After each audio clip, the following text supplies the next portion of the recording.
El, el título es Transformaciones y van a presentar Alejandra Antuña, Liliana Maguas y comentará Fabián Feinwax. Por otra parte, habrán visto cuando había redes que tenemos la alegría de tener la revista Enlaces número 27 y también el libro, aquí la revista, también el libro Invenciones en la Sexuación, y que por un tiempo limitado se va a hacer una venta, promoción, lanzamiento de los 2 ejemplares. Los que estén interesados tienen que escribir a enlacesdepartamento@gmail.com. Allí nuestros operadores les van a responder. También están muy bonitas las tapas, las flores, muy lindo. Muy linda foto. Y también queremos anunciar el libro recientemente aparecido de Blanca Sánchez, Modos de hacer familia. Es un libro de la colección de los cuadernos del ICDEVA, así que bueno, además de anunciarlo, felicitamos a Blanca por la aparición de su criatura también. Bueno, en la clase de hoy el tema es lo femenino y la lengua, o la lengua y lo femenino, no me acuerdo cómo había quedado. Voy a presentar yo el argumento. Santiago Ormanstorfer va a presentar un trabajo sobre, una viñeta sobre donde trabaja un testimonio de Pase sobre este tema, que va a ser muy esclarecedor. Y después vamos a tener el comentario de una habitual invitada, Graciela Musacci, que es un gusto que esté con nosotros y compartir esta mesa con ella. Así que voy a empezar. Puse como epígrafe una breve cita de Eric Laurent que dice: gracias a la letra, Lacan terminará por dar el matema, la razón imposible de escribir de la pasión entre los sexos. Este trabajo que voy a presentar está en continuidad con la presentación que hizo Pablo Russo, su trabajo, en la primera clase de este segundo cuatrimestre. El tema es afín, y allí Pablo planteaba, entre otras cosas, lo femenino de la letra. Ale, te interrumpo un segundo porque Sí. Graciela está sin cámara y sin... Ahí está. Ahí activó el audio, no sé si nos estás escuchando ahora. Te A ver. escucho, te escucho. Perfecto. Sí, todo bien. Bien. Listo, listo. En el recorrido del trabajo intentaré situar de modo abreviado el pasaje de la lengua al lenguaje y retorno. Podríamos decir que es el camino del análisis. Para poder ubicar de qué modo ese goce originario de la lengua es pasado por la criba del lenguaje y los acuerdos, pero que revelará finalmente lo imposible de domesticar, ese otro goce que designamos como femenino, que encontraría su solución en el síntoma. Un primer subtítulo: el orden alfabético. En los últimos años he participado en trabajos de traducción, establecimiento y edición de textos para diversas actividades y publicaciones, entre ellas el libro Invenciones en la Sexuación. Allí claramente uno se encuentra con el lenguaje, la lengua, la española en nuestro caso, para defender su dignidad a capa y espada, sin por ello aplastar el modo singular que cada quien tiene de decir y escribir. Tal vez habría que decir la lengua castellana, pero se ha generalizado el uso de lengua española, seguramente por acuerdos que desconozco, y que seguramente responden a cuestiones histórico-políticas que deben ser muy interesantes, pero que no es el tema de hoy.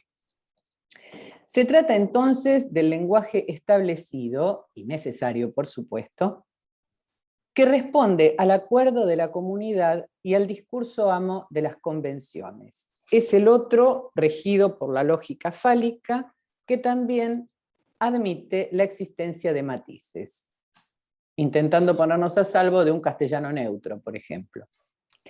El lenguaje, como sabemos, es una estructura articulada con instituciones que la estudian y actualizan, porque es también algo cambiante. Es el orden del lenguaje establecido con una Real Academia que vela por él, indicándonos en cada caso la manera correcta de decir o escribir algo, y también los modos correctos de registrar las infracciones. Por ejemplo, para los neologismos hay que poner itálicas. Son datos preciosos que se van a llevar de esta clase. El sistema acoge las infracciones, esta por ejemplo, en tanto tales, por lo cual también están dentro del sistema. Podría ampliarles, porque como vengo trabajando en varias cosas sucesivas, podría contarles un montón de cosas maravillosas, pero me privaré de esto. La ley del nombre del padre es la ley del lenguaje, donde se anudan lenguaje, ley y falo, el significante y el significado. Lo admitido en este campo ha sido atravesado por la castración que efectúa el lenguaje. Eso que decimos que el significante mortifica, etc. De eso se trata el Edipo, las formaciones del inconsciente y la psicopatología de nuestra vida cotidiana. La interdicción del goce permite que se acceda a él de manera legítima.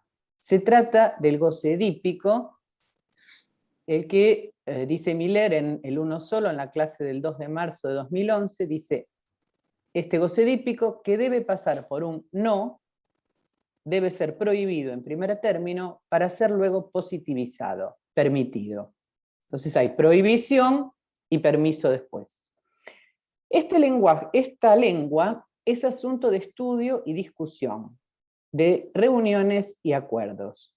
Podemos recordar al respecto el tercer Congreso Internacional de la Lengua Española, realizado en Rosario en 2004, en el que Roberto Fontana Rosa hizo una inolvidable intervención, de la cual, aunque fue más extensa, tuvo gran difusión su referencia a las malas palabras, donde decía que, lo cito, hay palabras que son irreemplazables por sonoridad, por fuerza y por contextura física.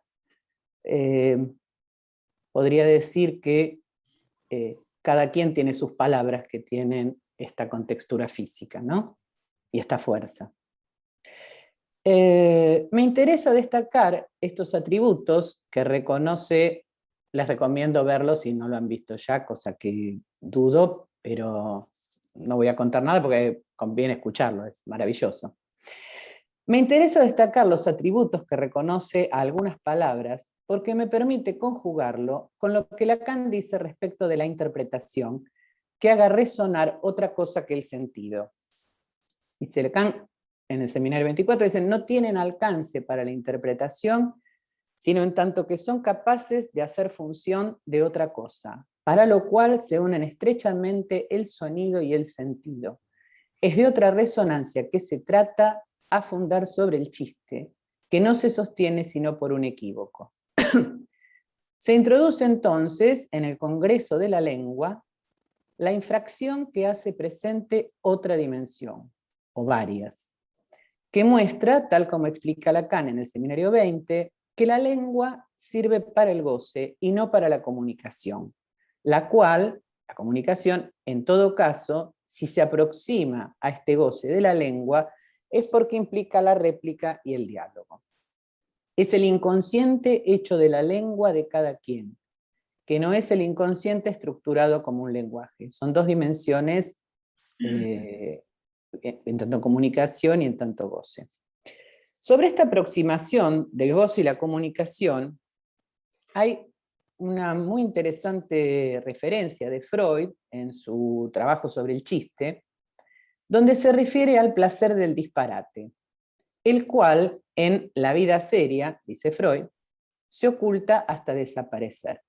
Lo cito, En la época en que el niño aprende a manejar el léxico de su lengua materna, le depara un manifiesto contento experimentar jugando con ese material y entrama las palabras sin atenerse a la condición del sentido, a fin de alcanzar con ellas el efecto placentero del ritmo o de la rima.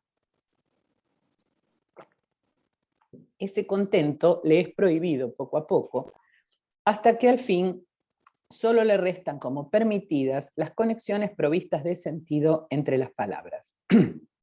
Pero todavía, años después, los afanes de sobreponerse a las limitaciones aprendidas en el uso de las palabras se desquitan deformándolas por medio de determinados apéndices, alterándolas a través de ciertos arreglos o aún creando un lenguaje propio. Freud, 1905. Ese placer del disparate pasa por la castración del lenguaje.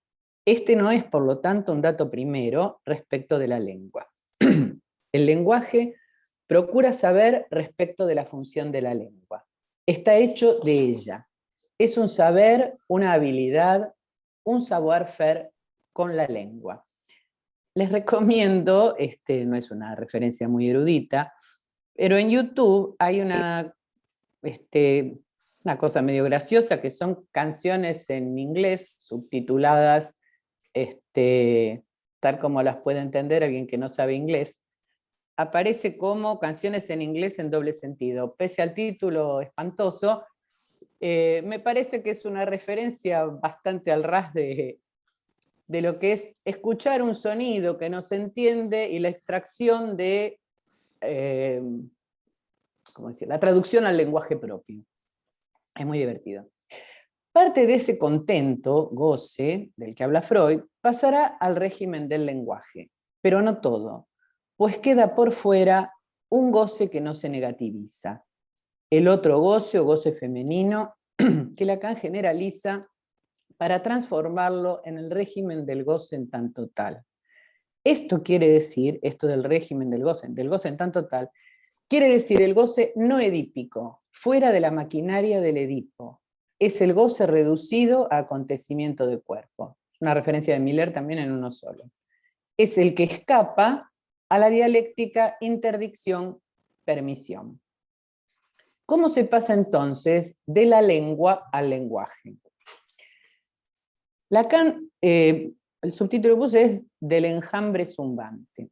Lacan describe a la lengua como un enjambre de S1. La palabra essaim, enjambre en francés, es casi homofónico enjambre con S1, essaim. Estos S1, este enjambre de S1 aislados, que solo producen goce, se trata del inconsciente real correlativo del parletre. Estos S1 corresponden al estatuto del uno solo, distinto del que hace cadena S1, S2. Y marcan el cuerpo. A partir de la lengua, por la réplica y el diálogo, se constituirá el lenguaje y el inconsciente estructurado como tal. En el seminario 17, Lacan ya había introducido una modificación respecto de la relación significante y goce, planteándola a partir de aquí como primaria, y señalando que el significante produce goce. El S1 es el elemento fundamental del goce de la lengua que marca el cuerpo inyectándole goce. El parletre se constituye a partir del goce de la lengua. En un segundo tiempo se construye el lenguaje como función de saber sobre ese goce originario. Es la lengua como enjambre zumbante, así lo nombra Lacan, de S1. Subrayo el zumbante que entiendo en su referencia al goce y al cuerpo, al sonido más allá del sentido, tal como la referencia al ronroneo del gato que Lacan plantea, y también lo podría unir a la sonoridad, fuerza y contextura física de las palabras de Fontana Rosa, o al efecto placentero que describe Freud. Se trata de una experiencia, aquello que permite pasar de lo fonético a que el goce se encarne en la letra. De ese uno entre otros, ese enjambre de ese uno solos, un S1 se separa, alza vuelo, dice Lacan, El uno encarnado en la lengua es algo que queda indeciso entre el fonema, la palabra, la frase y aún todo el pensamiento. Eso es lo que está en juego en el significante amo. Es el significante uno del orden de la letra, porque es la unidad que en el campo del lenguaje no se refiere a otras. Algo de esto está en los signos del goce, donde Milero trabaja de un modo muy accesible, o bastante accesible. Es el eso habla, el eso que subsiste como tal. El S1 disjunto del S2, que solo se escribe sin efecto de sentido. Ese significante letra que escribo S1, significante que solo se escribe porque se escribe sin ningún efecto de sentido. Homólogo, en suma, a lo que acabo de decirles del objeto A. A diferencia de las reglas de la ortografía, la letra resiste a las normas y las subvierte. Por eso no se trata de la impresión de una huella ni de un instrumento de transcripción, sino de perturbación del discurso que puede hacer surgir lo que se dice entre líneas y se sustrae al dicho explícito. En este sentido introduce el vacío, por ejemplo, en el juego infantil con el fuera de sentido, ¿no? Sin sentido. Estas perturbaciones del discurso son las que encontramos en la novela Las Primas, que recomendamos leer, y que justamente porque me parece que en la lectura es donde se capta lo que Aurora Venturini hace. Si pensé leer alguna parte, pero si la leyera le daría seguramente la puntuación que no tiene el texto, y es lo más interesante. Así que recomiendo leerla porque parte es buenísima. Esta novela está poblada de criaturas un poco fuera de norma, que Aurora Venturini eleva la potencia en su singular modo de escribir, esquivando, ignorando las puntuaciones e indicaciones de la Real Academia de la Lengua. Del enjambre zumbante a la letra del síntoma, es el otro subtítulo. ¿Cómo es posible que de la lengua precipite la letra? Si el recorrido, les había dicho al principio, era de la lengua al lenguaje, del lenguaje a la letra. O bueno, ese recorrido, no es que suceda en el orden, habría que considerarlo. ¿Cómo es posible que de la lengua precipite la letra? Así formulada en la tercera, es la pregunta a la que Lacan va bordeando y respondiendo en distintos escritos y seminarios. En Lituratierra explica que no se imprime siguiendo el modelo de la pizarra mágica, sino que es una marca. La letra, que no es la misma que en instancia de la letra, escribe un borde que hace agujero, al añadir a lo real el borde simbólico. Es litoral entre simbólico y real. Eso lo toma Pablo en la clase que les decía, la primera de este cuatrimestre. Lo simbólico hace agujero a partir del traumatismo, es el trauma de la no relación producido por el borde simbólico que la letra dibuja a partir de la experiencia de la inmersión en el lenguaje, para que el cuerpo llegue a ser marcado por una letra en una particular conmoción. La escritura es esa experiencia, pasión, sufrimiento, goce implicado que hace que la marca precipite sobre el cuerpo. La escritura es un hacer, dice Lacan. La letra marca el cuerpo escribiendo al mismo tiempo el agujero y el borde, al que se van a enganchar los demás significantes. Por eso es el borde del agujero en el saber. Dice Lacan, por lo que al colmarlo apela a invocar allí el goce. De donde extraemos dos aspectos de la función de la letra, en tanto hace agujero y en tanto hace objeto A. En esto, recomiendo, me pareció muy interesante la conferencia de Miquel Bassols para la jornada de la escuela, Y trabaja esta misma cuestión en el libro que ya hemos citado y trabajado, de lo femenino entre centro y ausencia. Toda la cuestión del objeto en relación a la letra. La letra debe ser tomada a partir de su efecto y no de su significación. Sigo Literature y también unos trabajos de Éric Laurent sobre este escrito, que es Literature, la reescritura en los años 70 de la Carta Robada. Pues en todo caso pasamos cuáles son los textos donde Éric Laurent lo trabaja. Allí Lacan, que los hemos trabajado ya varias veces en los seminarios y demás, hace unos años. Allí Lacan sigue interrogando el lugar de la escritura y considerándola en relación al efecto y no al sentido, para lo cual es central su función de goce, que queda eludida si se la considera como impronta o como instrumento. Se trata del goce no pasado por el lenguaje, del otro goce. Y con esto volvemos al tema de lo femenino. En la Carta Robada se destaca el efecto de feminización que la carta, letra, produce en quien la posee. El ministro Dupin, por ejemplo. Ale, ¿Sí? ¿puedes ir más despacito? Sí, sí. Gracias. No, al contrario. Bueno, en la Carta Robada se destaca el efecto de feminización que la carta letra produce en quien la posee.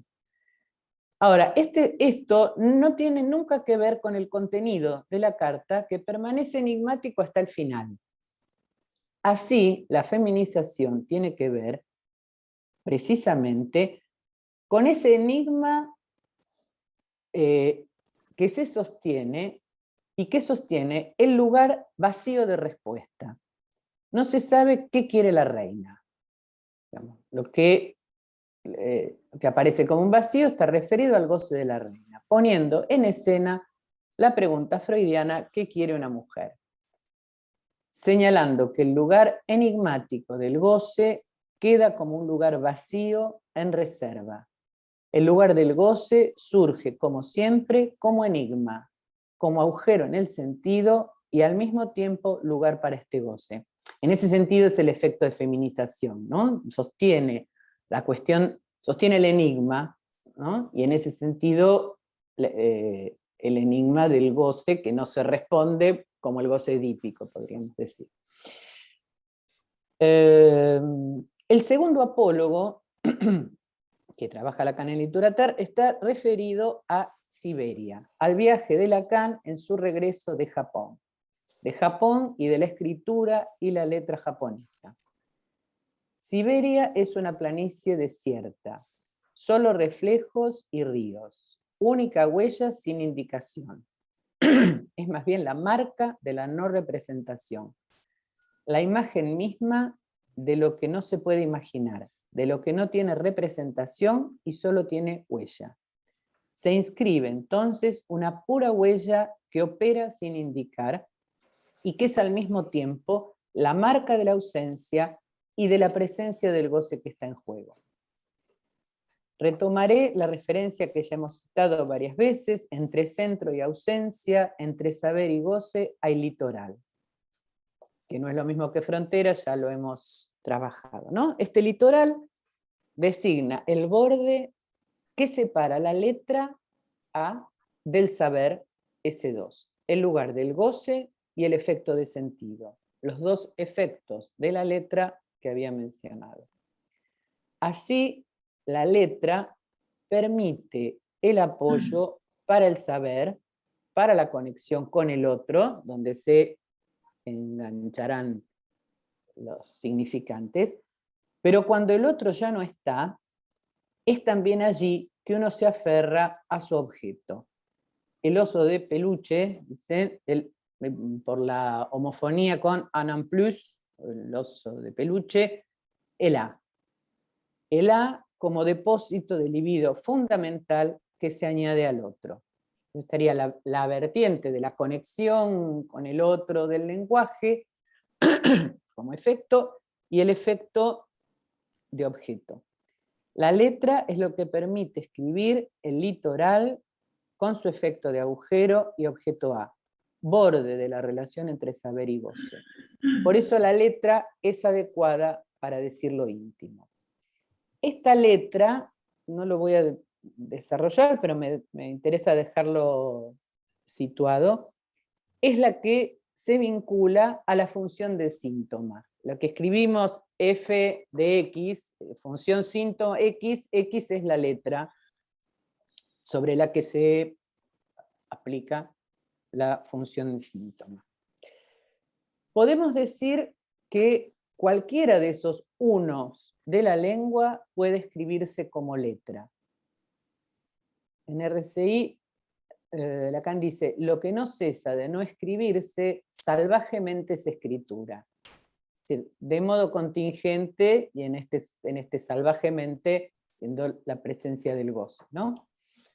Así, si el lenguaje es el orden y la estructura que permiten un tratamiento del goce y ciertas coordenadas para el malentendido, es inseparable de lo femenino que lo perturba apareciendo entre líneas y que permite, como dice Lacan, el único exorcismo del que es capaz el psicoanálisis, que el desciframiento se resuma a lo que constituye la cifra. Es aquí también donde se apoya la herejía de cada uno respecto del orden alfabético. Bueno, hasta aquí mi trabajo.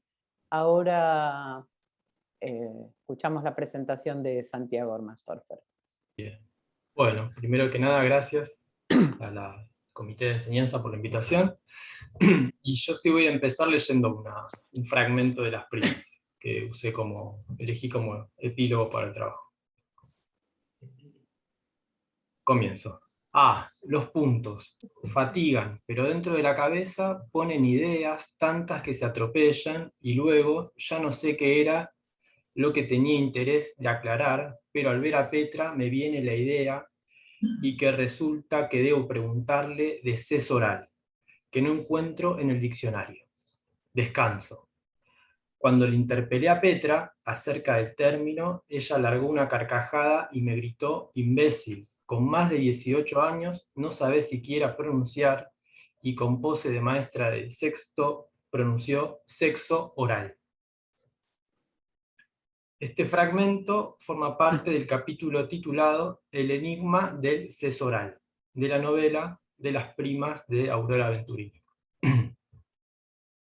Me pareció una buena forma de ilustrar esta nueva dimensión de lo simbólico que propone Lacan. Un simbólico enigmático que no se encuentra en ningún diccionario.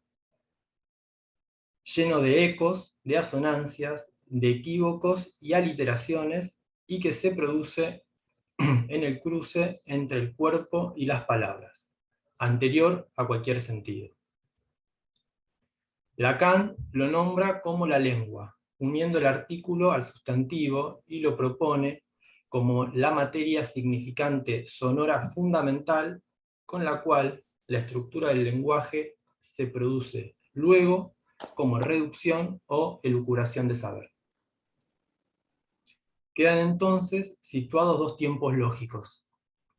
El de la lengua como primer tiempo, compuesto de una serie o enjambre de S1, y el del lenguaje, segundo tiempo, en el que se introducen las leyes de la gramática y se formaliza la estructura.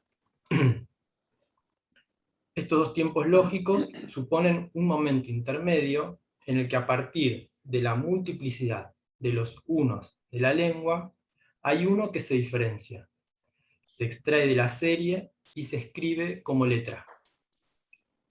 Es a partir de ese S1, que no es ya uno entre otros, que se establece la articulación con el S2 y se pasa de la lengua al lenguaje. Ahora bien, estos tiempos, que corresponden a la constitución subjetiva, nos sirven también para pensar el recorrido de un análisis que es llevado hasta el final. Allí se parte de la proliferación de las historias en las que se articulan los significantes que comandan la vida de un sujeto, y la cuestión es cómo extraer de esas articulaciones los S1 que las sostienen. Si en la constitución subjetiva el camino es de la lengua hacia el lenguaje, pasando por la letra, en un análisis se emprende el camino inverso. Se parte del lenguaje hacia la lengua, buscando que se precipite la escritura de una letra que pueda constituirse como sintón.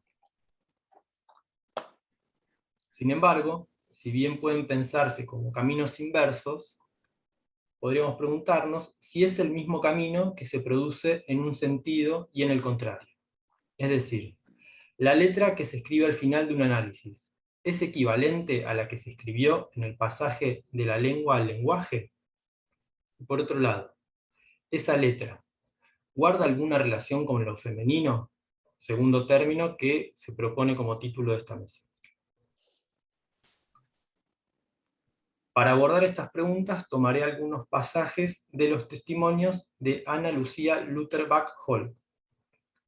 Se encuentran publicados en el libro titulado La erótica y lo femenino, o también en las ediciones 13 y 15 de la revista Enlaces. Para testimoniar sobre su experiencia, ella propone un ordenamiento en 3 tiempos y le pone nombre a cada uno de ellos relacionados con una modalidad de escritura. En el primer tiempo, lo nombra vida descrita o biografía. La palabra estaba al servicio de relatar lo que estaba allí. Se trataba de un saber prescrito. El esfuerzo empleado en la narrativa sirvió para instilar la creencia en el inconsciente como algo guardado. El relato privilegiaba la épica y el sentido. En esa vía, el padre era un héroe construido a partir de la palabra materna. De este momento resalta un recuerdo infantil. A los 10 años, continuamente sentada al lado de la cama de la madre, por horas, sin una palabra, se dejaba caer sin red en un abismo infinito y sin sentido. La madre se quedaba mortificada por la pérdida en el parto de su 5º hijo, el que hubiera sido su único hijo varón. Después de un cierto agotamiento de esa primera etapa, ubica un segundo momento. Lo llama vida de escritura o biografagem. En este momento se abre una brecha en el sentido, dejando prevalecer trazos, marcas dispersas de goce, que le permiten construir el fantasma. Es decir, formalizar los medios que había utilizado para vérselas con un real. Invención de la historia como ficción, tentativa de escribir lo que no estaba allí. El atravesamiento del fantasma la lleva a localizar su posición en relación a las diferentes formas del objeto y precipita un tercer momento en discontinuidad con el anterior, en el que se da un cierto apagamiento del significante como mensaje y la emergencia de la palabra en su materialidad de letra. Escritura que cuenta con lo real más cerca de la poética que de la ficción. Momento, este tercero, que nombra como escritura vida o biografem. No desarrollaré todos los detalles del testimonio, sino que me detendré en una serie de significantes: bella, paté y patú, para intentar dar cuenta de qué tratamiento da cada uno de ellos a lo femenino. De la primera etapa de su análisis resalta un S1, bella, significante de una identificación fálica que contorneará el sin límites de lo femenino. Bella frente a la mirada materna que la vestía. Esa identificación que se volvió el eje de su vida amorosa, tomando sentidos diferentes según la prevalencia del goce en cuestión. Si el significante bella cobró importancia, fue porque justamente venía a recubrir lo que parecía feo. Si por un lado recubría lo real de la carne, y bajo el significante hacía erigir a la mujer, que se alojaba toda en el agujero del otro para garantizar su existencia, resultando en erotomanía histérica y seducción. Por el otro lado, al caer producía masoquismo y devastación, dejando al descubierto la pura nada a la cual se identificaba. En el segundo momento, vida de escritura o biógrafa gen, se produce un sueño. Es una escena. Un perro defecando un paté es mirado por un joven. Están en el sueño las diversas versiones del objeto A. Objeto anal, objeto mirada, el falo y el objeto de la fobia infantil. El analista interpreta. Ese paté es usted y corta la sesión. Hay que aclarar que paté es homófono a paté en castellano y tiene el mismo sentido. Pero en portugués es también una condensación de para tener. Ella señala que el corte de la sesión produjo un deslizamiento de sentido. Hacerse perro, posición masoquista, como observa Lacan en el Seminario 10. Hacerse pa comer, para hacer comida. Hacerse para todo. Y finalmente, pastud. De la serie de sentidos surge un sinsentido, patú, un significante de la falta en el otro, ese de abarrado. Resalta que paté, que señala la identificación al objeto anal, indica, en la vertiente del goce, la posición en relación al otro, tanto retenida, objeto fálico precioso, como caída, objeto de desecho. Y en la vertiente significante da un sentido cómico al bella, es decir, bella como una bella mierda. Este deslizamiento encuentra su límite en patú, un significante nuevo, que no forma parte de la lengua materna, sino que se obtiene como una invención por el uso equívoco de la lengua. Contiene en su interior tanto la posición antigua, para todo, como a la vez indica un nuevo lugar, pastud, no toda, posición femenina. Del no ser por no tener, del paté, a su ser de no toda, patú. Ella concluye, de paté al patú, de la langue a la lengua del psicoanálisis, se revela lo real de la estructura femenina. Se concluye que solo hay relación contingente. Esta frase condensa el recorrido de su análisis. Paté nombra las distintas versiones del objeto a las que se identificaba para garantizar la existencia del otro. Patú, por homofonía, resuena con el término que en la lengua del psicoanálisis da cuenta del goce femenino, pastú. La mujer es no toda sometida a la castración. No se inscribe en esa función de la misma manera que el hombre, pero al mismo tiempo no prescinde de la ley del falo. Esto nos permite plantear otro recorrido. El que va del lenguaje, en la biografía o vía descripta, a la primacía de la letra, haciendo uso de la langue en la escritura vida o biografem. En síntesis, recorrido del lenguaje a la lengua. Camino que propusimos para el transcurso de un análisis y que iría a contramano del que se recorre en la constitución subjetiva. Retomando los interrogantes del inicio. Creo que si bien el recorrido de un análisis es inverso al de la constitución subjetiva, no se podría decir que es el mismo, ya que el punto de llegada no coincide con el de partida. Patú, letra que se escribe al final, es un significante nuevo que se produce haciendo uso de la lengua y no se hallaba en la lengua materna. En ese sentido, es más invención que descubrimiento. Y con respecto a la relación entre la letra y lo femenino, Éric Laurent nos da una pista. En El lunarismo lacaniano y las variaciones de la conducta, que salió publicado en la última enlaces, presenta la relectura que hace Lacan de la carta robada. Allí sostiene que esa relectura retoma y pone en el centro el efecto feminizante de la carta-letra que él había dejado de lado.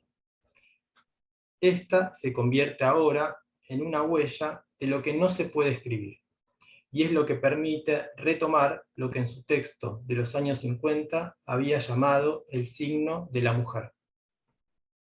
La carta-letra es huella de ese goce fuera del significante, de esa alteridad radical de lo femenino que solo puede escribirse como imposible de manera contingente, más allá de los géneros. Bueno, hasta ahí. Muchas gracias, Santiago. Muy lindo. Bueno, ahora damos la palabra a Graciela Musachi, que aparece como Horacio, pero es Graciela Musachi. Sí, Enlaces me ha vuelto a enlazar, así que aquí estoy después de una ausencia que no ha sido centro, lamentablemente. Bueno, lo que nos lleva a nuestro tema de hoy, perdón, se me cayó un papel.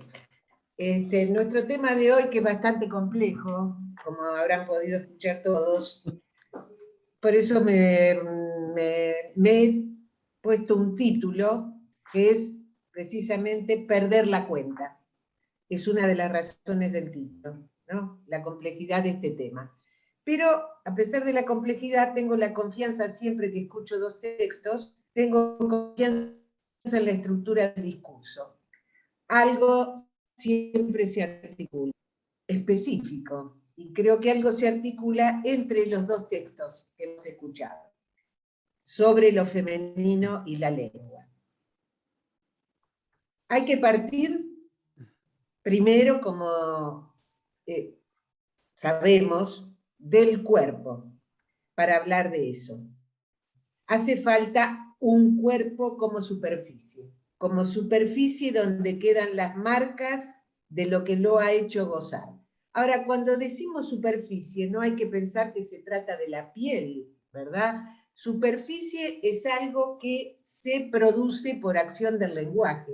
El cuerpo, por la acción del lenguaje, produce una estructura de banda de Möbius, diría Lacan, o de cualquiera de las superficies topológicas con las cuales él trata de hablar del cuerpo. Es decir, esa es la superficie donde quedan las marcas de lo que ha hecho gozar a ese organismo. Previo, por supuesto, a toda imagen de completud que se tenga de él. En esto hay que agradecer a Eric Logrand, que articuló el Seminario 20 y Joyce el Symptom, un trabajo bastante específico que ha hecho Eric. Ha entonces articulado esas dos, el seminario y el texto, para extraer 3 tiempos en esa experiencia del cuerpo. El primer tiempo es el cuerpo siente algo. A eso lo llamamos, dice, emergencia de goce. Ese algo traumatiza el organismo, lo agujerea en tanto organismo, lo marca, lo pierde. Es decir, ese cuerpo ya es, entonces, agujero simbólico, consistencia imaginaria y existencia real por la acción del lenguaje que lo baña. Ahí aparece esa palabra, lo abarranca, lo chorrea, ¿no es cierto? Pero no podemos hablar de cuerpo sino en este nudo agujero, existencia, consistencia. Ese lenguaje que lo chorrea y esa superficie traumatizada, se escribe ese traumatismo como síntoma. Ahí, en esa superficie bañada, y me gustaría evocar acá a la lengua como eso que se escucha y no se entiende, dicho por Freud, ¿no? Exactamente. Ese es el primer tiempo. Digamos, lo que el lenguaje otorga al cuerpo. El cuerpo se convierte en un cuerpo cuerpo hablante, por esa creación de una superficie singular. En el segundo tiempo dice, en el decir una palabra, quiere equivocar algo sobre ese tiempo primero, sobre esa marca, sobre ese corte, sobre esa instalación o institución de esa superficie. En el decir una palabra equivoca algo del tiempo 1, pero por supuesto no capta lo que quedó marcado como tal, lo equivoca. Esa palabra lo único que hace es sostener el equívoco. Lacan, entonces, lo llama de un modo paradójico, saber del uno. Es un saber que no se articula nada, no es un saber en el sentido que lo entendemos, pero encierra algo, encierra algo. Y en el tiempo 3, al hablar con el cuerpo, se lo hace, por lo tanto, sin saber. Es decir, cuando hablamos habla el cuerpo, pero sin saber.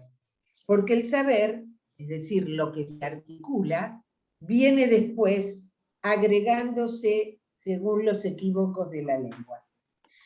Ahí está ese pasaje de la lengua al lenguaje. ¿Qué nos dice Alejandra Doral? ¿Qué es la langue, entonces? Es una dimensión de la palabra que el lenguaje trata de ordenar y hacer desaparecer, para que no haya malentendidos. Pero es goce del equívoco gramatical, lógico y homofónico, que evocaba Alejandra, es el placer del disparate freudiano. Incluso en la filosofía hubo quienes quisieron establecer un lenguaje sin equívocos, pobres. La lengua, entonces, no es la cadena significante que produce efectos de sentido, sino que son elementos del lenguaje solos, sin sentido, marcas que se vuelven letra al consonar con el cuerpo traumatizado, y por lo tanto toman valor de goce. Valor de goce. La letra es valor de goce. Y por eso la letra vale como objeto A, que en algún tiempo Miller llamaba consistencia lógica. Resto de la presencia-ausencia del goce. Por lo tanto, cualquiera de ese uno, puede escribirse como letra de modo contingente, decía Alejandra. Lo femenino, entonces, es goce de la lengua y agujero en el saber. ¿Qué nos ha dicho Santiago? Por lo dicho, ningún diccionario da no solo el significado ni el sentido de los equívocos del diccionario de cada quien. Es decir, cada quien tiene un diccionario de equívocos. Santiago plantea que en un análisis se extraen de la proliferación de historias los S1 que sostienen esas historias. Vemos, si tomamos el discurso analítico, que el discurso analítico produce S1, es decir, el S1 está en el lugar de la producción, precisamente por hacer hablar a alguien, a proliferar en su palabra, eso termina escribiendo, extrayendo los S1 que son marca del sujeto. Es decir, que ese lugar que tiene el S1, el discurso analítico, es escritura. ¿Y por qué decimos que eso es caída de identificaciones también? Porque reducen ese significante a su valor de goce. Por eso vemos que se traza una línea entre el A en el lugar del semblante y el S1. Es decir, ahí en la escritura que se produce del S1, lo que queda es su valor de goce y no de identificación.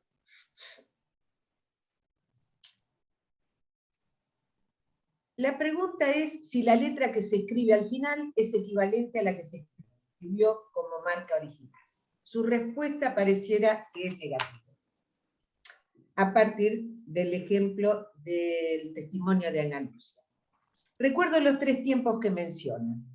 Primero, un recuerdo infantil junto a su madre en la cama, mortificada y angustiada por la pérdida de su único hijo varón. La niña cae en un abismo infinito y sin sentido. En el segundo tiempo, en el atravesamiento del fantasma, aísla tres significantes. Bella, límite del horror, como ha dicho Lacan en el Seminario 7. Ese bella la conduce a su erotomanía histérica y a la seducción. El otro significante, paté, que nombra el objeto anal, oral y fálico con la significación del tener. Y el tercer significante, patú, contracción de para todos en portugués, que el analista equivoca con patú. Por supuesto, es obvio, la Ana Lucia se analizaba en Francia. Por eso hay el juego aquí de las dos lenguas. Patú, no todo. Y que funciona, dice, como límite y como un neologismo, significante nuevo que pone un límite con homonombre del goce femenino.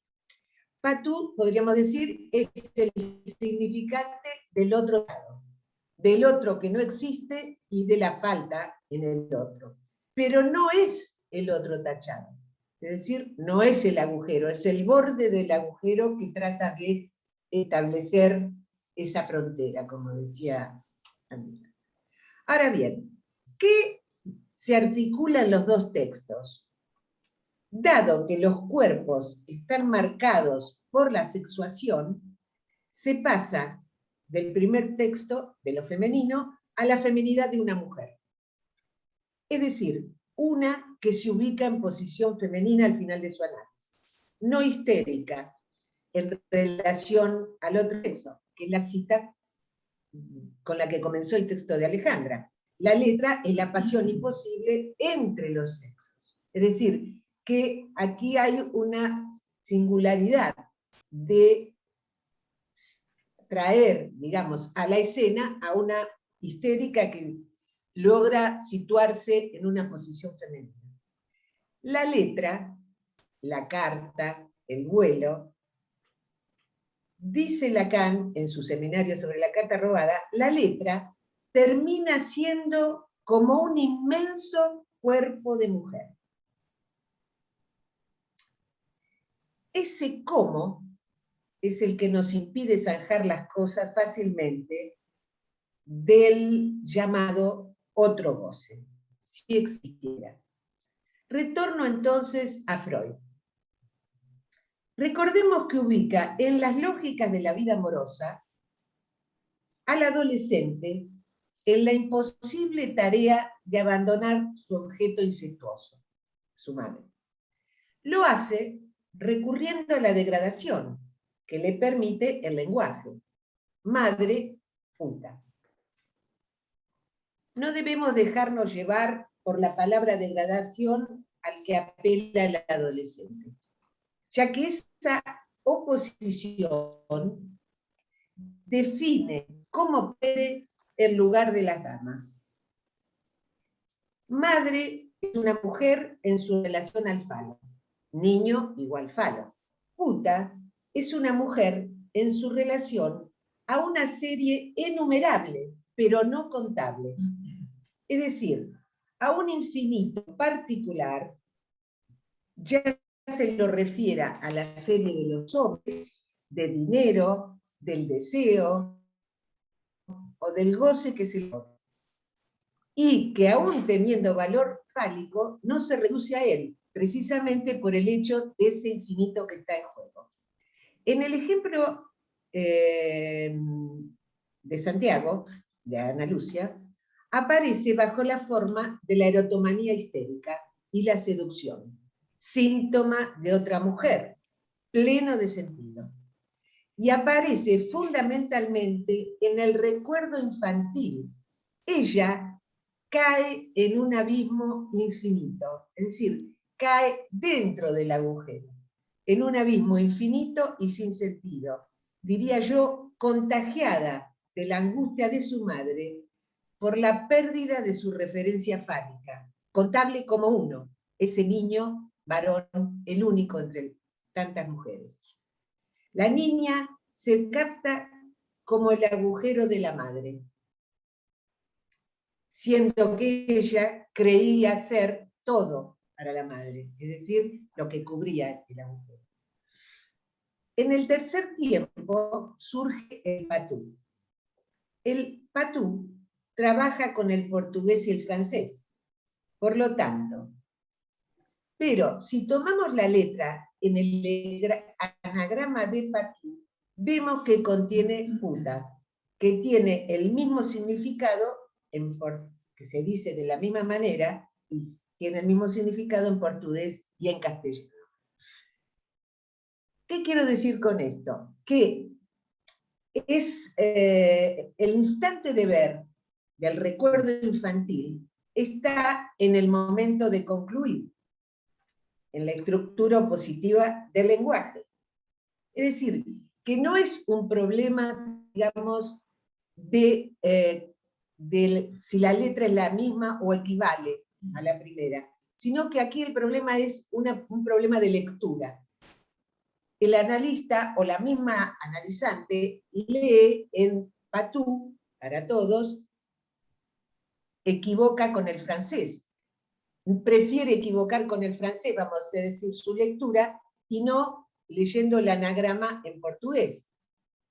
Quizás, es una hipótesis, porque dado que las dos, tanto patú, no todo, como puta, los dos tienen significado, ¿no? Nada más que puta tiene un significado en el diccionario, es un significado que corre por la calle, mientras que patú es un significado, un concepto del campo del psicoanálisis.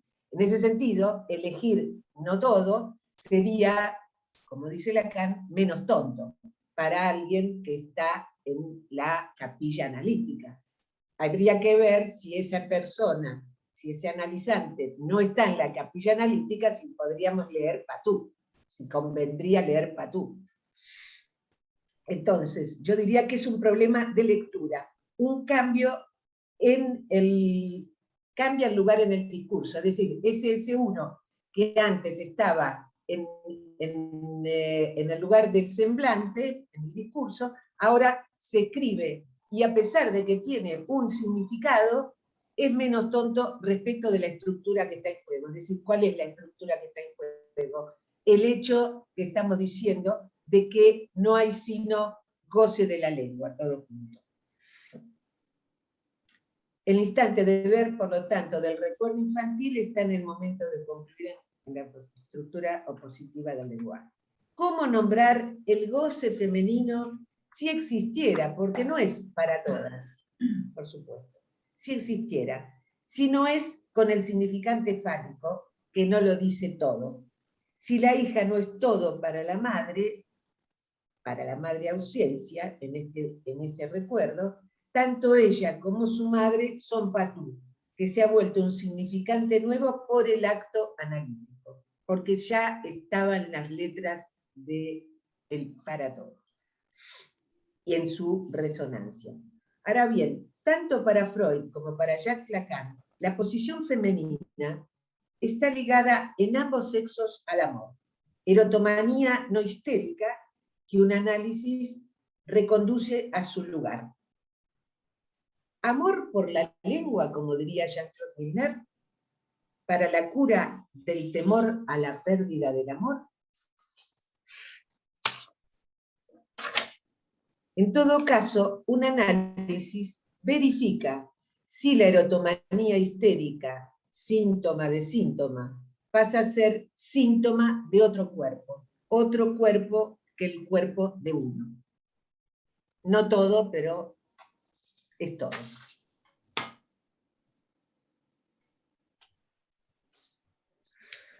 Bueno, muchas gracias, Graciela, por la lectura y por el comentario, siempre tan interesante. Bueno, abrimos entonces a comentarios, preguntas, que quieran intervenir.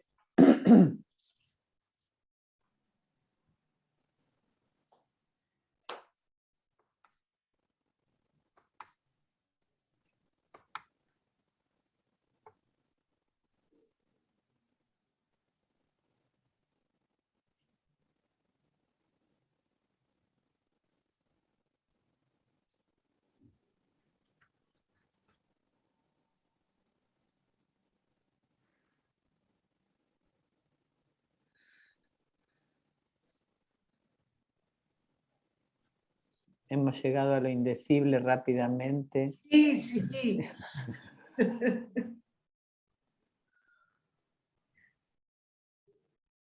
Es un tema muy complejo, Alejandra, muy Sí, complejo. Muy complejo. es Muy culpa de la difícil de comisión de seguir. enseñanza que puso este título. Yo,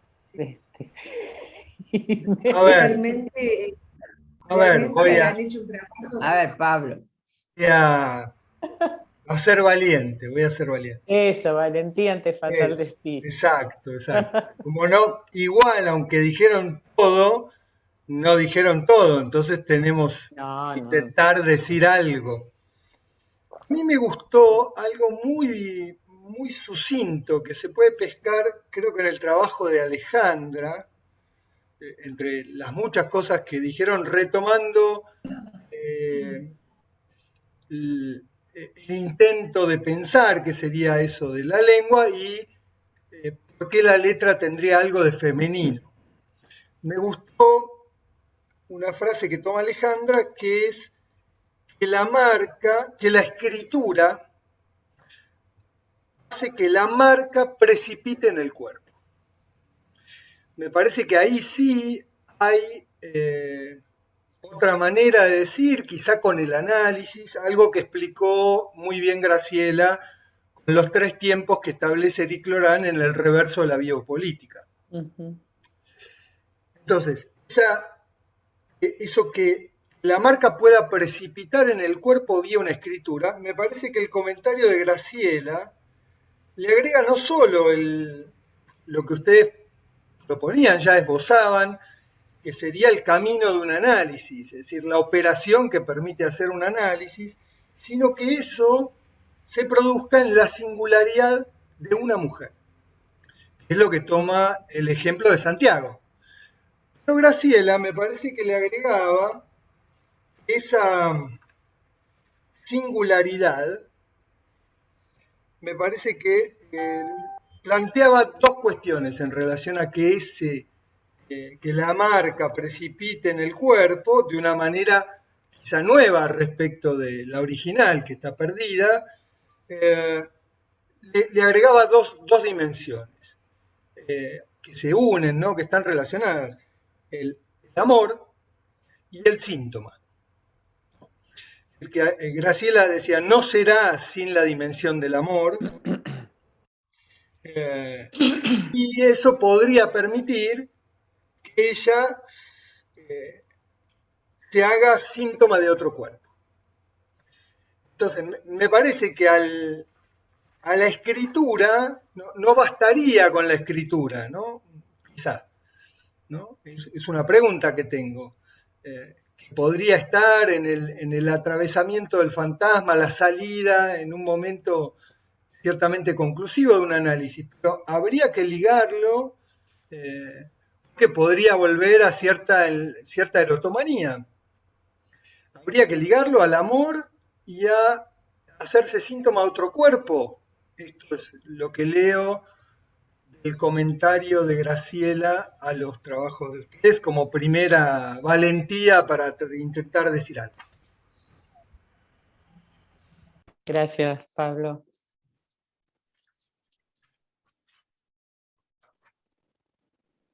Sí. Fabián, ahí está. Sí. Ahí, Fabián, te puedes activar el micrófono. Hola, buenas noches. Bueno, excelentes los 2 trabajos y el comentario de Graciela Musacci.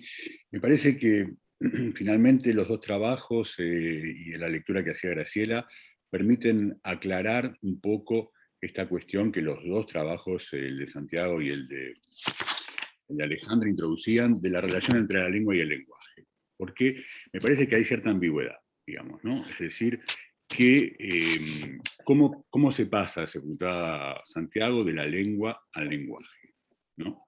Como si hubiera un primer momento en que justamente hay una marca de gozo que queda, digamos, inscripta como inscripta en el cuerpo, ¿no? Como lo marcaba Graciela, que el lenguaje, digamos, vendría como a elucidar sobre eso, ¿no? Pero como si hubiera una primera marca. Y es cierto que es la pregunta que Lacan se hace en Littérature, digamos, ¿no? Es decir, es que hay una primera impresión que, digamos, el inconsciente viene a comentar. Littérature, que ya es un comentario a un texto de Derrida, donde Derrida planteaba eso justamente, ¿no? Es decir, en el texto sobre Freud, de la otra escena de la escritura, Derrida lo que decía es que en realidad el inconsciente y, digamos, todo lo que tiene que ver con el lenguaje es el comentario de una primera impresión, digamos, ¿no? Haciendo referencia al blog maravilloso y a la letra 52. Y entonces Lacan contesta en Littérature que justamente no hay una marca primera, sino que esa marca primera justamente es lo que se va a escribir en el análisis, ¿no? Entonces creo que me parece que los dos trabajos contribuyen a marcar justamente el valor de la escritura, ¿no? En el sentido en que Lacan lo va a anotar en Littérature en ese momento como letra, ¿no? Que va a ser un primer momento, digamos, en Lacan de marcar justamente lo que permite hacer borde con el goce, lo que permite hacer litoral con el goce, que va a devenir luego el sintón. O sea, la letra es un ¿cómo se dice? Un borde, digamos, un borde con la ruta, digamos, que marca un camino en algo que va a seguir después hacia el sintón, ¿cierto? Entonces me parece que justamente lo que es importante, me parece, y los dos trabajos lo pusieron de relieve, es que lo que importa es justamente la escritura, porque en realidad la lengua que cada uno puede producir en el análisis, ¿no? Que un análisis puede producir para cada sujeto,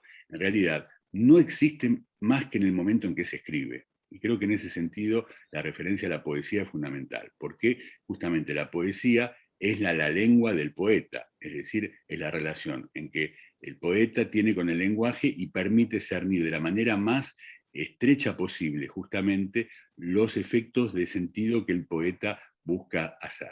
Lo que nos inspira, me parece, a nosotros para poder situar justamente que no existe, me parece, esa la lengua, más que en el momento en que eso se escribe en el análisis como un efecto justamente de la palabra, como un resto de la palabra, digamos. Entonces, creo que el término de valor de goce que traía Graciela Musacci es muy precioso, me parece, porque justamente, efectivamente, la letra, como lo que se escribe en el análisis, tiene valor de goce, porque no es el goce aquel primero, digamos, en el cual está marcado el cuerpo, digamos, ¿no? Que podemos decir que el lenguaje viene a imprimir en el cuerpo. Entonces, lo que se escribe es ya una articulación, podríamos decir, que es como un sucedáneo de ese goce que está perdido como tal.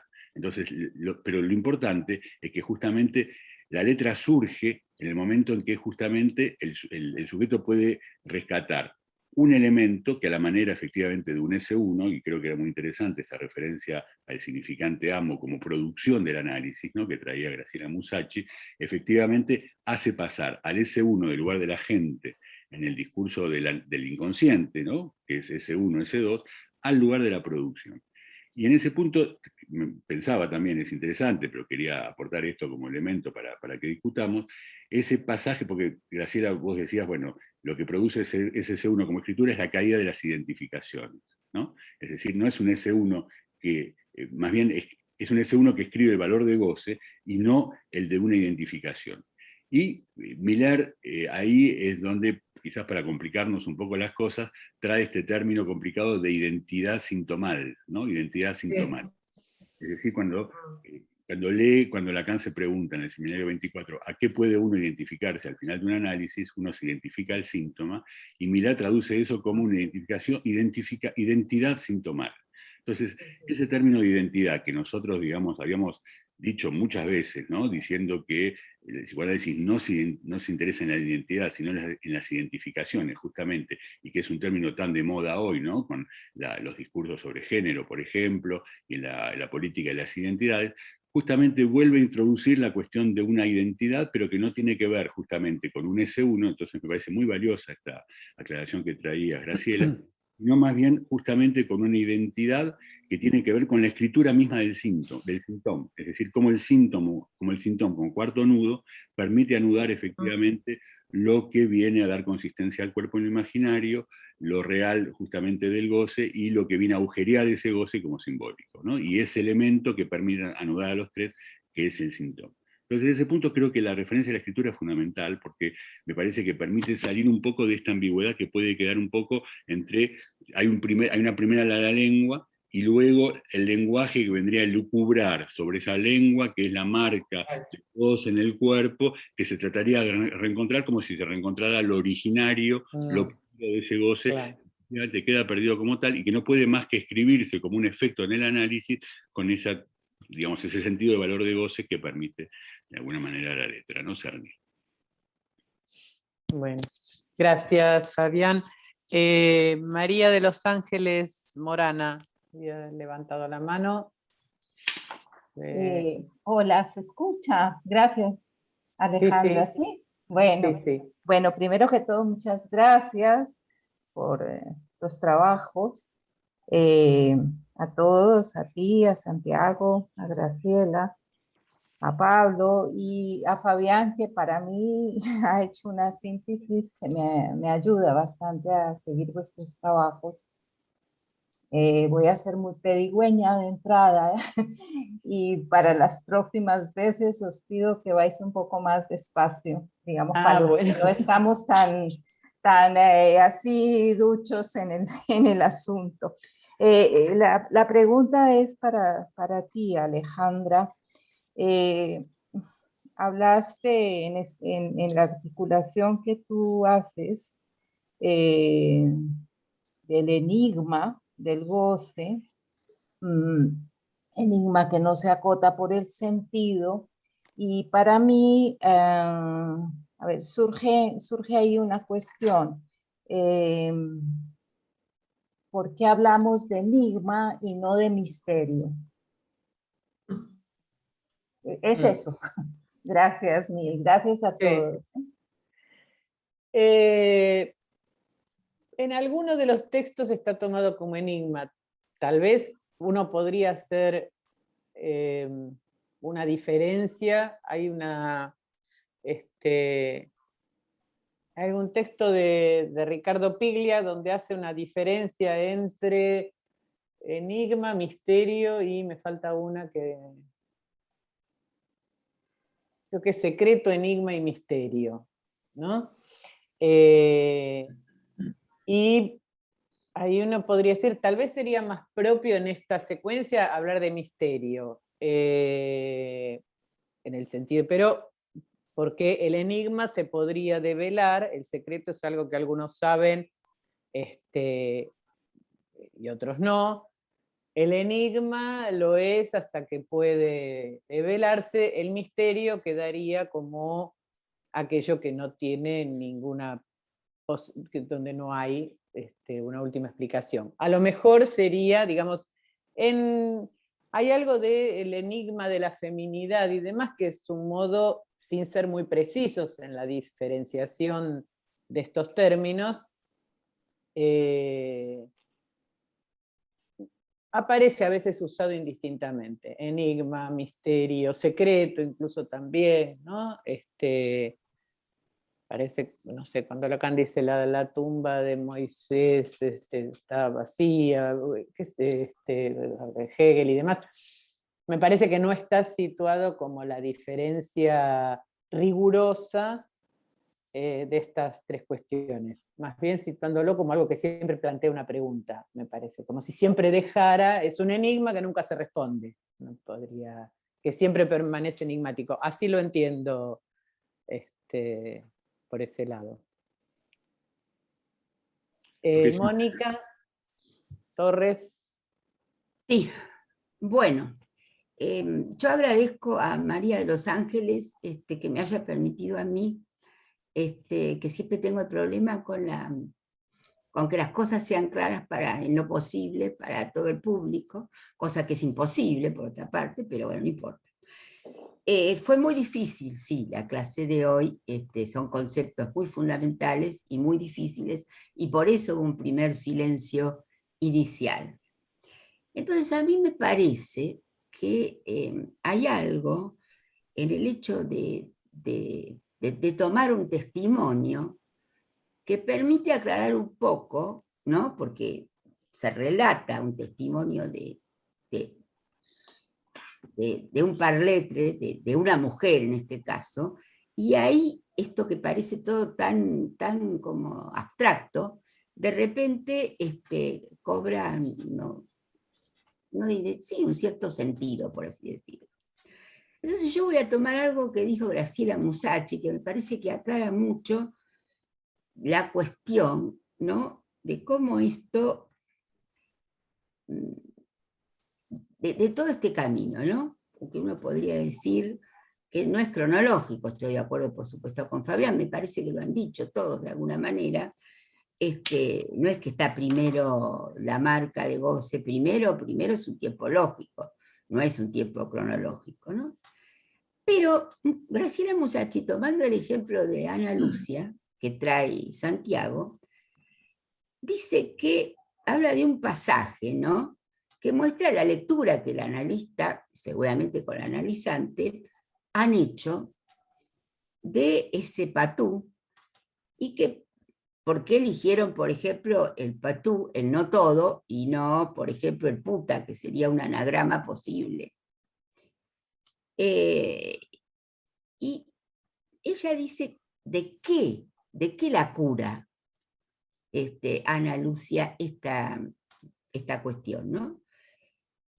Y sustituye de algún modo lo que era el temor, el terrible temor a no ser amada, y la necesidad de ser amada por esa madre, que por mucho bella que le dijera, no la amaba lo suficiente como para que ella pudiera velar el agujero de la pérdida del hijo varón. Y de ahí que viene toda su erotomanía, ¿no?, hacerse amar, en tanto no se había sentido amada por la madre, ¿no? O sea, el temor siempre a no ser amada. Por eso después venía la caída fálica, cuando caía de la seducción histérica, se producía la caída fálica común en las histéricas, y entraba toda esa angustia que había sentido junto a la madre, y viendo que ella no podía velar de ninguna manera ese agujero en la madre, ¿no? Por lo cual terminaba identificándose a ese agujero. Y la cura de ese temor a no ser amada pasa por el amor por la lengua, ¿no? Esto es lo que aclaraba Graciela Musacci en el caso, ¿no? Que la cura de ese temor de no ser amada, que la llevaba a todas estas especies de erotomanías, por momentos recuerdo el testimonio, por momentos de actings incluso, ¿no? Sí, de los Muchos primeros. actings. Sí. La cura de eso, ese amor por la lengua, ¿no? Entonces la lengua ahí aparece en su efecto de escritura, de poesía, puesto que Ana Lucia también tiene un gran amor por la escritura y por la poesía, y ese amor por la escritura y por la poesía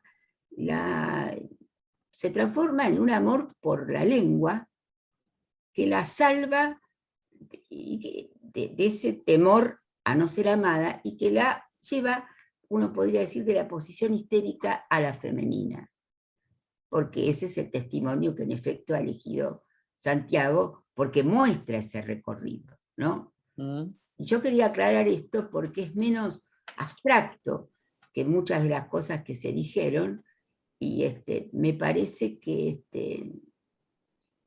por supuesto, no quiero decir que hay que facilitarlo todo, pero sí quizás este recorte en la clínica misma, ¿no?, del caso, la clínica del pase,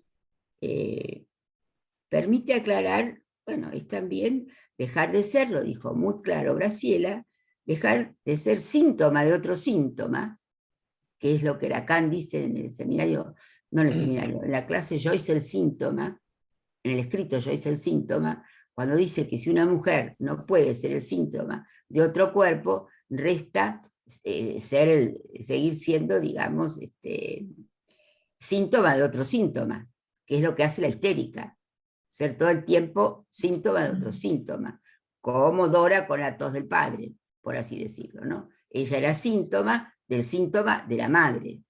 Entonces, deja de ser síntoma de otro síntoma para transformarse en un síntoma del cuerpo.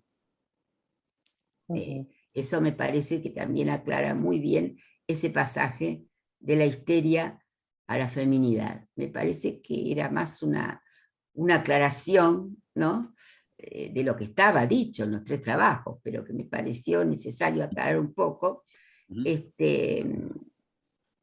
recortar eso precioso clínico que construyeron entre los 3 y que Graciela Musacci aclaró, este pasaje de lo que sería la histeria, ser síntoma de otro síntoma, a la posición femenina, ser síntoma de otro cuerpo, ¿no? O traducido, también puede decirse, del temor a no ser amada a el amor por la lengua. Bien, gracias, Mónica. Pablo. Sí, una digresión sobre la pregunta de María de los Ángeles. Yo nunca recuerdo la referencia de Eric Lorán. En algún lugar él trabaja la cuestión del misterio y del enigma. Y plantea que la dimensión del misterio nunca se responde. En general a ese lugar van los mitos, ¿no? Es decir, que el misterio es, por ejemplo, sobre el origen, el misterio es sobre el goce del otro que no existe, el misterio es sobre lo femenino. Tenemos una definición del Seminario 20 más precisa para el psicoanálisis, que habla sobre el misterio de lo real. A mediados del Seminario 20, Lacan dice, lo real es el misterio del cuerpo hablante, es el misterio del inconsciente. Es decir, y tomando la clase, uno podría decir, no está escrito en el aleo de la lengua que se produce en el placer por el disparate del infante, y estará a escribir o a inventarse una respuesta a ese misterio que no lo agota. Lo que dice Eric Lorán es, bueno, cada uno hace con el fantasma de los misterios, del misterio de lo femenino, del misterio de lo real, del misterio del origen o del goce del otro, un enigma, su enigma particular. Lo cual no llega todavía a una escritura que vendría a inventar una respuesta. Y me parece que Mónica acaba de retomar lo que traía Graciela, que entonces en Ana Lucia estaría vía el síntoma y el amor por la lengua, una invención en el patú o en la puta, singular, que respondería provisoriamente a cierto misterio, ya no sería del orden del enigma, aunque no lo agote, no lo escriba, no lo resuelva, ¿no? Porque el enigma, tal aunque vez se pudiera ser enigma de otro enigma, tiene la ilusión de que se lo va a resolver, y el misterio no. Tal vez el patú es una manera de escribir de escritura del misterio, digo, ¿no? Me parece que ahí lo que recorta. Fabián y después Santiago. Sí, siguiendo un poco esto que planteaba Pablo, me preguntaba efectivamente la relación entre el misterio y el enigma, y me acordaba que Lacan habla del enigma en el Seminario 17, por ejemplo, cuando dice que un enigma es un enunciado y arréglense ustedes para la enunciación, es decir, hay que encontrar la enunciación del enunciado, y que muchas veces un enigma, luego de haber sido resuelto, sigue siendo enigmático, es decir, que hay algo que permanece, digamos, de este enunciado, que no se reduce a la enunciación que uno pueda encontrar para darle, digamos, quién dice o de dónde se dice lo que se dice, digamos, ¿no?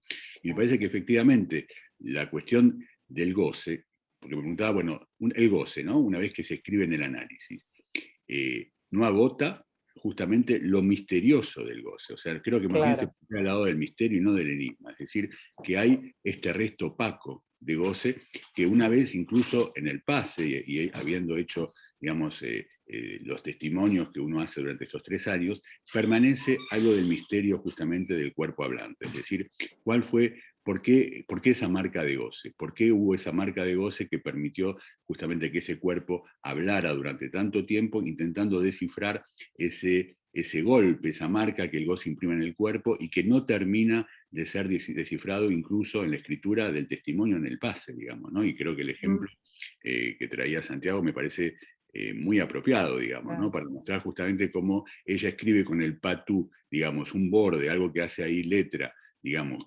justamente con el goce, pero que lo femenino, porque es la otra parte del título de esta noche, ¿no? Y me parecía muy apropiado justamente la letra y lo femenino, porque lo femenino implica justamente el misterio de ese goce que no termina de ser cernido por la letra, que no termina de ser cernido incluso por el uso que uno le puede dar a ese goce en el síntoma, ¿no? En el uso sintomático en el final de un análisis. O sea que hay un resto, este resto opaco, ¿no? Que Lacan lo llama opaco justamente porque queda como sin haber agotado justamente su dimensión de misterio, digamos, ¿no? Entonces hay algo ahí que el pase tampoco termina de agotar, ¿no? Entonces creo que eso queda, ese goce queda del lado justamente de lo femenino porque no hay significación, no hay una significación para darle incluso del lado ni de la escritura ni de la letra, digamos, ¿no? Es decir, que lo femenino queda ahí como un goce que depasa justamente el patú, porque digamos, el goce femenino, como creo que lo decías vos, Alejandra, en el principio, excede, digamos, lo femenino para generalizarse luego. Lacan lo generaliza conociendo el orden del goce que el síntoma intenta anudar, pero que queda un resto, y queda ese resto opaco, justamente, Claro, bueno, efectivamente. que no se agota, digamos, ni por el lado de la escritura tampoco. Claro, claro, sí, sí, sí. Bueno, pero eso inagotable es precisamente lo que no es contable. Es decir, que puede seguir diciéndose infinitamente, pero no puede ser, digamos, aislable, contable. Tal cual. O sea, podés seguir hablando, por supuesto, hasta la muerte. Claro. ¿No? Agotar eso. ¿Santiago?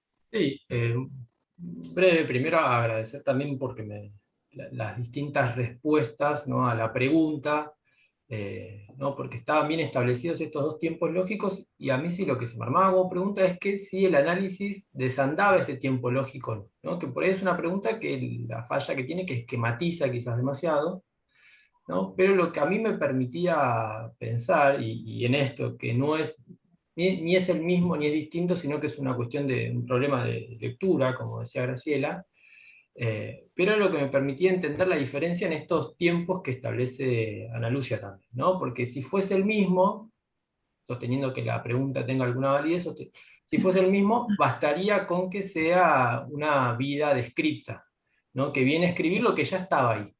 Claro. ¿No? Y en ese sentido también es un poco la idea del análisis como arqueología, ¿no? Como ir a descubrir, ¿no?, y quitar para ver qué estaba ahí oculto.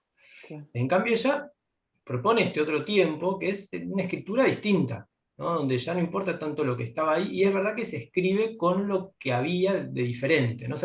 Con lo viejo se hace algo nuevo, ¿no? Y me parece que ahí entonces se puede pensar que no es tanto arqueología, sino es más invención, ¿no? Claro.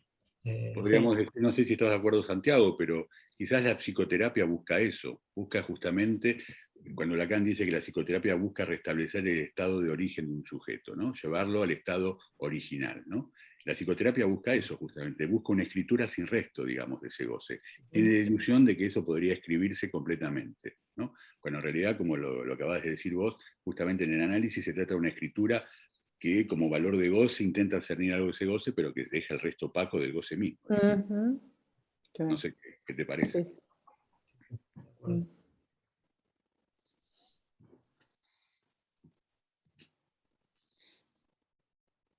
Quería decir respecto de lo que comentaba Mónica, gracias por subrayar eso, Mónica, respecto, que yo lo dije medio así al pasado, del amor por la lengua, pero también hay que decir que en esa resolución, vamos a decir, del análisis de un sujeto, de un par letre, en este caso una mujer, no solo se pasaría, como en este caso, al amor por la lengua, sino también el pasaje del amado al amante, ¿no? Es decir, abre la posibilidad de amar, no de demandar amor, por así decirlo.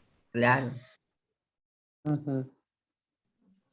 Abre la posibilidad, por supuesto.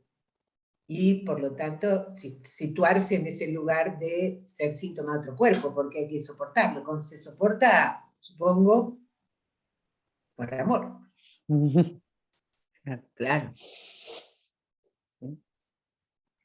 Yo quería retomar esto de lo que vos ubicabas del problema de lectura, ¿no? Que me parece que contestaba la pregunta de Santiago, sobre todo por la elección entre el patú o puta, ¿no?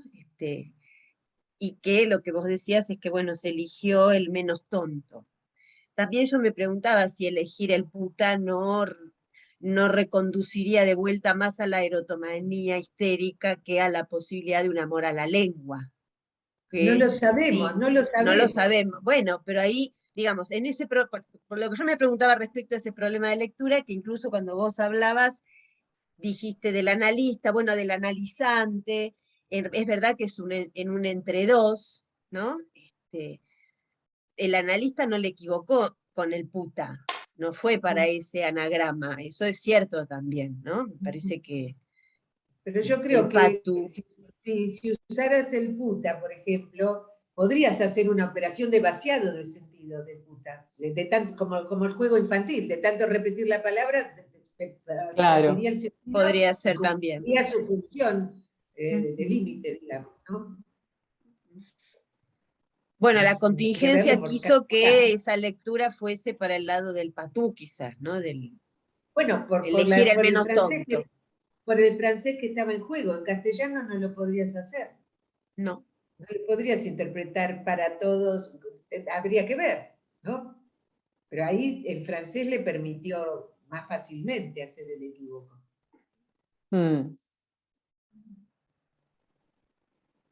Sí, y que hay algo de eso que para ella, para cada quien tiene ese valor de producirse efectivamente como escritura, digamos, porque digamos que ahí entra también esa cuestión difícil de poder asir, ¿no? Porque digamos, ¿cómo hace que eso efectivamente escribe de una manera distinta, ¿no?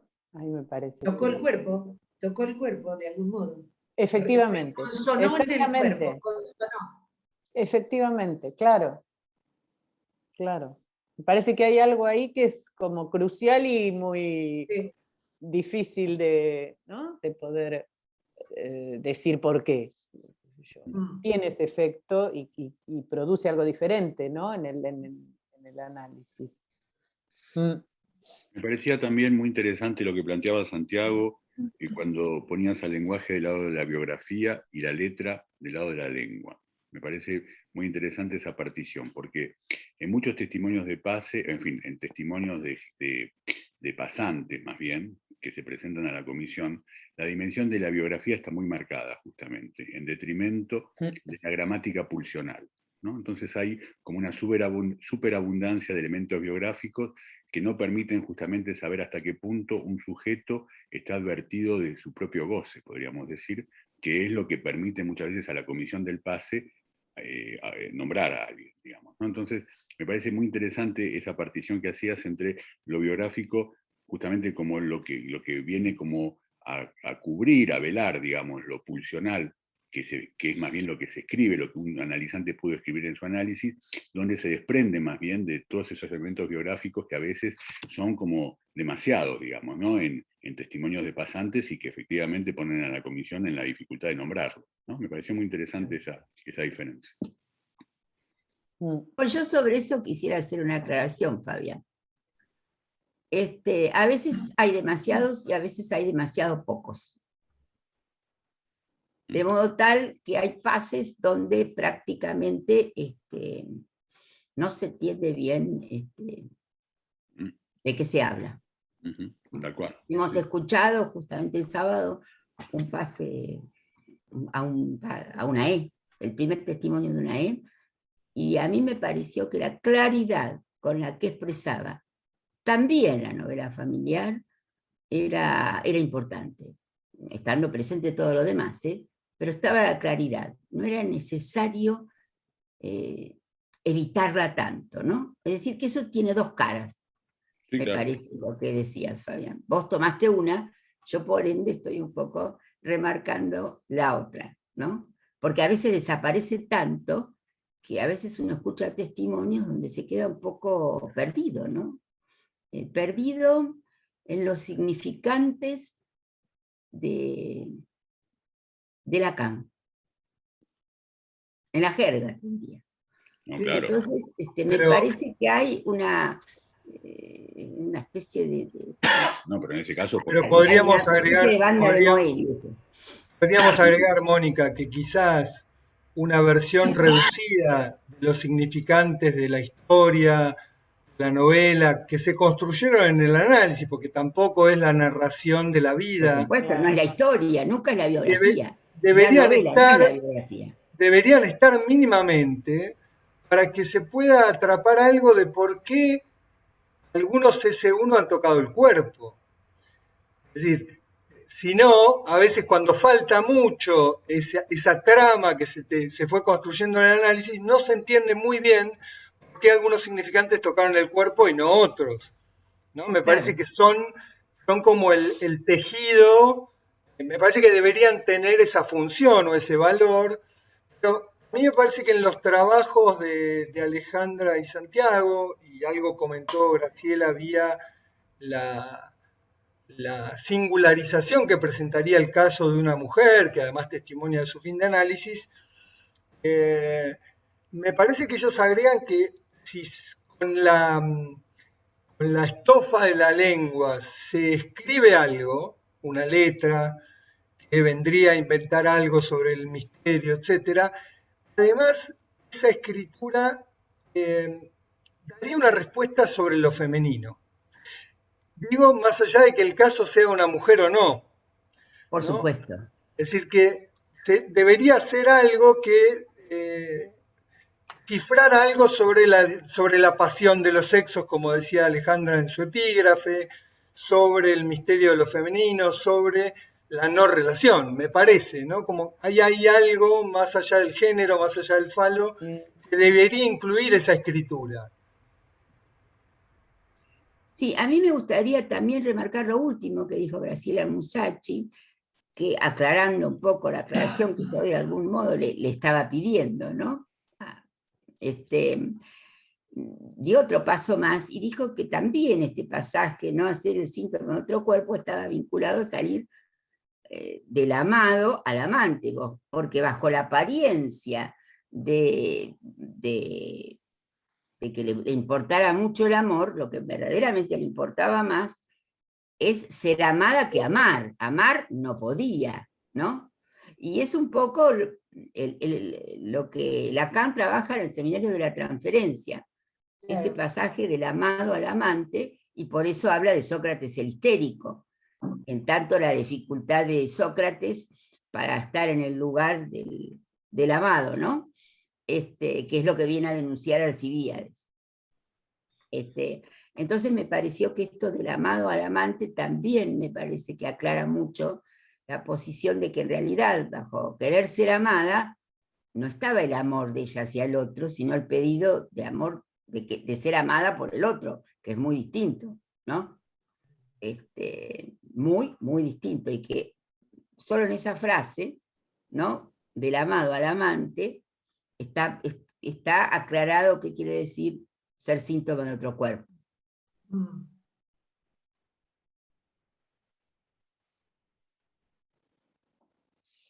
Cuando el ejemplo de una mujer, siempre yo digo en posición femenina, porque creo que seguimos sosteniendo que Lacan dice que cualquier género puede estar en posición femenina.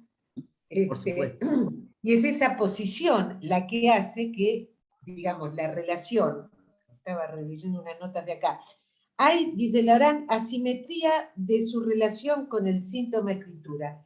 En una posición femenina no es la misma en relación al síntoma escritura que en una posición masculina, por supuesto, por la relación al cuerpo, indudablemente. Entonces, eso me parece que es un área a investigar, ¿no? Esa disimetría en relación al síntoma escritura entre la posición femenina, porque si decimos lo femenino, me interesa situar las posiciones, ¿no? Esa disimetría me parece que hay que investigarla mejor, yo particularmente. Sí. La disimetría en la posición femenina en relación al síntoma escritura, al síntoma, en una palabra, ¿no? Sí. Sí. Sí. Sí, porque no es recíproco eso, ¿no? Claro. No es recíproco que es la mujer la que es síntoma de otro cuerpo. Y no es... Por eso, entonces su Habría que ver relación ahí. al síntoma es distinta. La relación al síntoma es distinta, exactamente.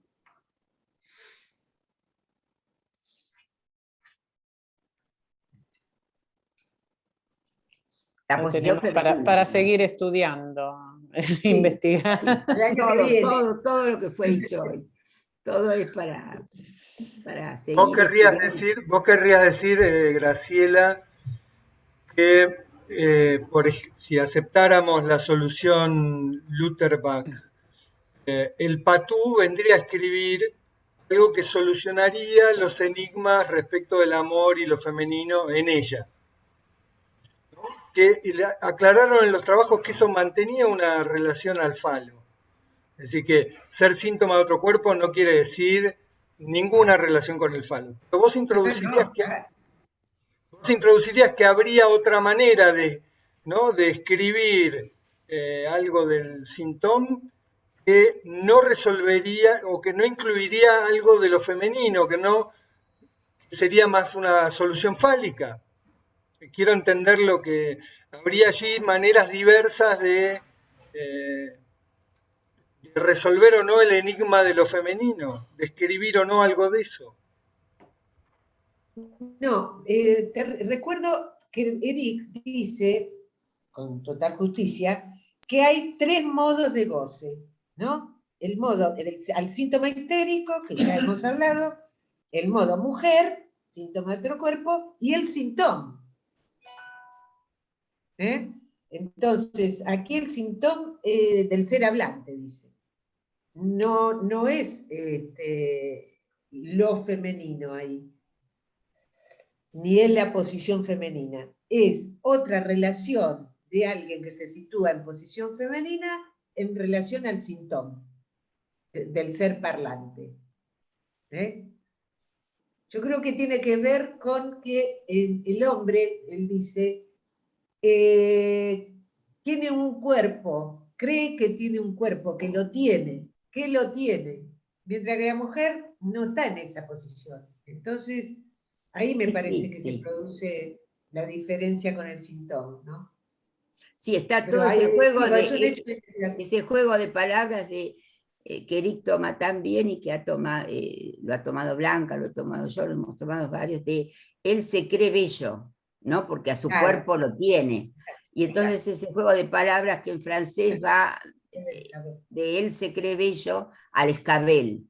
O sea, ¿no? Lo que le permite subirse al banquito del escabel, digamos, al hombre, de una manera, pero también le hace obstáculo ese tener el cuerpo y creerse bello. Tener el órgano, dice ahí, que se infla, ¿no? Que se iza. Y entonces hace Eric toma algo que dice Lacan, en ese sentido, de lo que tiene el hombre, ¿no? Es a la vez el cuerpo y el falo. En cambio, la mujer no tiene esa misma creencia, ¿no? Porque no está tan clara la referencia al tener.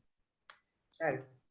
Que me doy cuenta ahora que eso es parte del juego de palabras que aparece que va del tenerlo, en la primera derivación que hacía Ana Lucia Santiago, ¿no? Me va siguiendo, al patú, que va de tenerlo justamente a no tenerlo todo. Sí, o sea, no del ser para no tenerlo al no tener, dice tenerlo. ella. Claro, el no ser ¿Cómo? para no tener, del no ser por no tener, al ser de no todo. Claro, de la envidia, digamos. De la envidia del falo al... Sí. Sí, no. Toda esta cuestión de que el hombre tiene un cuerpo... Ser denotada, me parece que habría que decir goce denotada. Sí, no, ser no quise decir ser, perdón. No, está así en el testimonio. Ser no estamos del lado del ser aquí, ¿no? Estamos más bien del lado del uno. De cualquier manera, es una discusión entre nosotros que lleva bastante tiempo y que no la tenemos del todo resuelta, porque me parece que no está del todo resuelta, que es la diferencia entre la posición femenina y el goce femenino. Sí, claro. Porque la posición femenina tiene una relación al faro todavía, ¿no? Claro. Y sí, ahí me parece que tiende a confundirse la posición femenina con el goce femenino. Y más Bueno, pero ahora que se habla de que está generalizado para el ultimísimo, ¿no? Entonces ahí,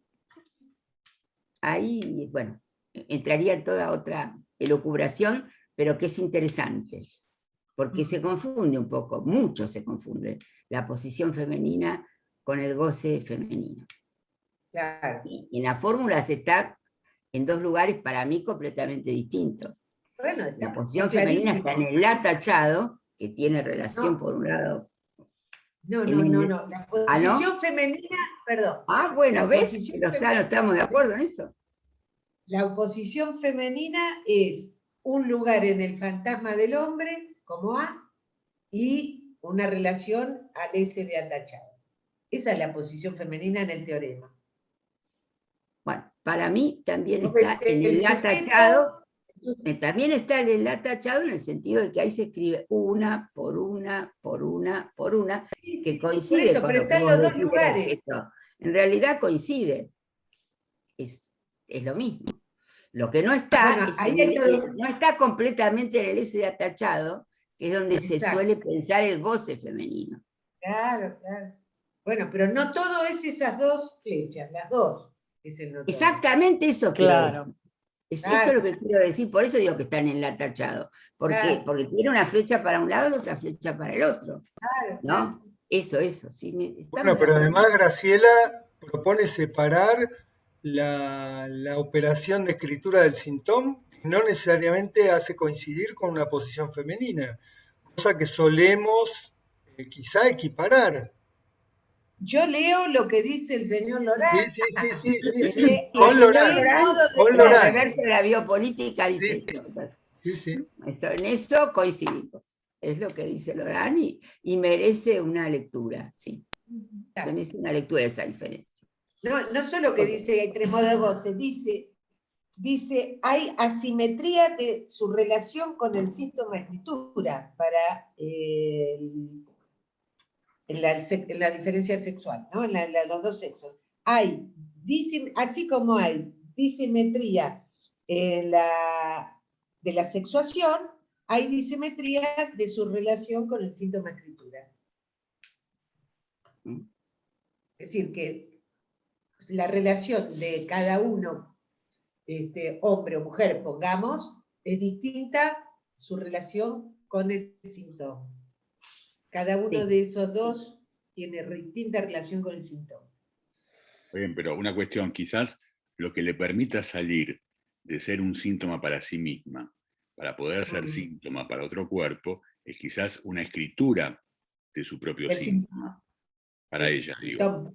Del síntoma, exactamente. O sea, me parece que es por la vía del síntoma que le permite a ella dejar de ser un síntoma para ella misma y poder hacer semblante de objeto para otro cuerpo, digamos, ¿no? Para hacer... Puede ser. Para el fantasma de un hombre, digamos, ¿no? O sea, es cierto, eso viene como de alguna manera a llenar el vacío del lado positivo, diría yo, de ese de atachado, porque en realidad ese atachado deja abierta la posibilidad de no encontrar un significante en el otro para poder definirse. Pero eso es, digamos, del lado podríamos decir, del lado negativo, ¿no? O sea, pero Lacan me parece que después lo invierte y lo positiva con el síntoma como una escritura justamente de ese goce que no existe en el otro, o sea que por eso el otro queda tachado y en el lugar ese viene el síntoma como una manera de escritura de ese síntoma que le permite a ella dejar de ser histéricamente un síntoma para sí misma, digamos, ¿no? Un misterio para ella misma para encarnar justamente el síntoma para el cuerpo de un hombre, digamos, ¿no? Y ser un síntoma para él, digamos. Sí. Sí, en eso estaríamos de acuerdo, sí. Pero estás tomando el caso de una mujer, Fabián. Estoy tomando nota. supuestamente. Claro, como si para el hombre fuera más fácil, digamos, ¿no? Pero bueno. Ahí Graciela introduce algo que me parece que tenemos que trabajar, que repensar. Me parece muy interesante. Sí, a mí también. Me parece que tenemos que trabajar esta cuestión que la hemos trabajado, incluso está en el libro, porque hemos trabajado toda la cuestión bueno, porque Eric la toma mucho, justamente esta diferencia que está en Lacan de que él se cree bello, ¿no? Porque el hombre al cuerpo lo tiene, ¿no? Mientras que, y bueno, ahí es que se equivocó, porque, ¿no? Esto de que el hombre al cuerpo lo tiene y la mujer no. Eso es todo, ¿qué quiere decir eso, no? Sí. Me parece que sí, que se han abierto en esta oportunidad, dado lo complejo del tema, muchas vías de investigación, ¿no? Sí, y sobre todo dice que Joyce no se creía demasiado bello para justamente ir en la vida del síntoma, digamos, ¿no? Y no sé qué, ¿no? No era muy demasiado escabel para poder justamente poner al lenguaje en el lugar del escabel, porque él mismo no se creía demasiado bello, digamos, ¿no? Exactamente.